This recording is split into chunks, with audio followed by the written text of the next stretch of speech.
Hey YouTube, just an update. Went down to my fish store today, picked up this Anubias. It's Anubias Nana bonsai. So I'm just going to get it out and see what I've got. So I've got most of the moss off the bottom, the potting moss stuff, whatever you call it. Just a tip, guys, if you ever can't get it off, get a small pair of scissors or tweezers or something and just poke it in, drag it out like so. It's easy if you've got two hands, one holding the plant obviously, but I'm on my iPhone here, so I've got one on the camera. I'll be back in a sec once I've done the rest of it. Okay, so here it is, guys. It's got fairly good rooting system on it so far. It's quite small. I like this plant. Doesn't really get much bigger than that. Obviously it'll get bushier, but the leaves sort of stay relatively small. It's good for smaller tanks like mine, or like nano tanks. So I'm just going to pop it in now. So for this I'm going to try a different technique. As you can see, that piece of wood there, it's quite rigid, it's got quite a few gaps in it.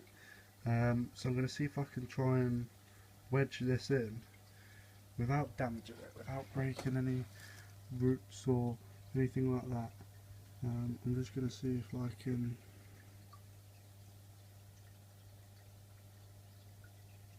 just get it right in there. Alright, so there we have it, guys.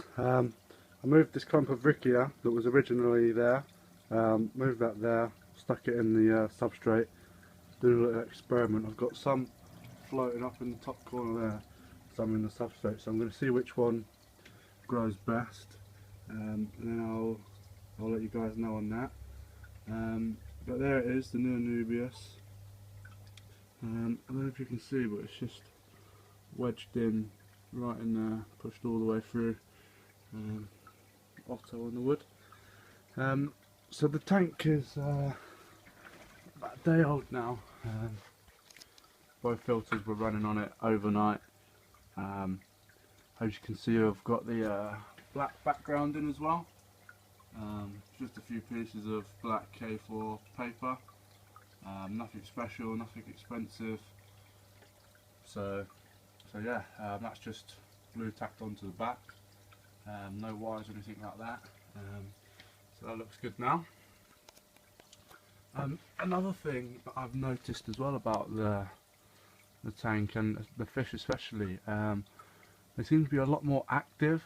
In my old tank, the penguin tetras were, you know, like hiding like this one, but I very rarely saw this sort of action with a penguin swimming about, and the otter as well. The otter's loving it. He's all over the place. As well with the cubensis, I don't know if you can see very well, the camera's not brilliant quality, but the pinkness on her belly, I know she's young, but that's the first time that the pink has ever shown on her belly. So whether that's a sign or not, that's just the male there. The yellow on his head is really starting to come out as well. As you can see, he's got a bit of a pink belly, but his head and some of the colours on his tail, you won't be able to see them on the camera, but they are starting to come out and they are starting to show up. So all good signs so far, guys. More updates to come soon. Hopefully going to be getting some more fish in the next week or two. And yeah, thanks for watching, guys. Remember to rate, comment, subscribe, and I'll see you soon.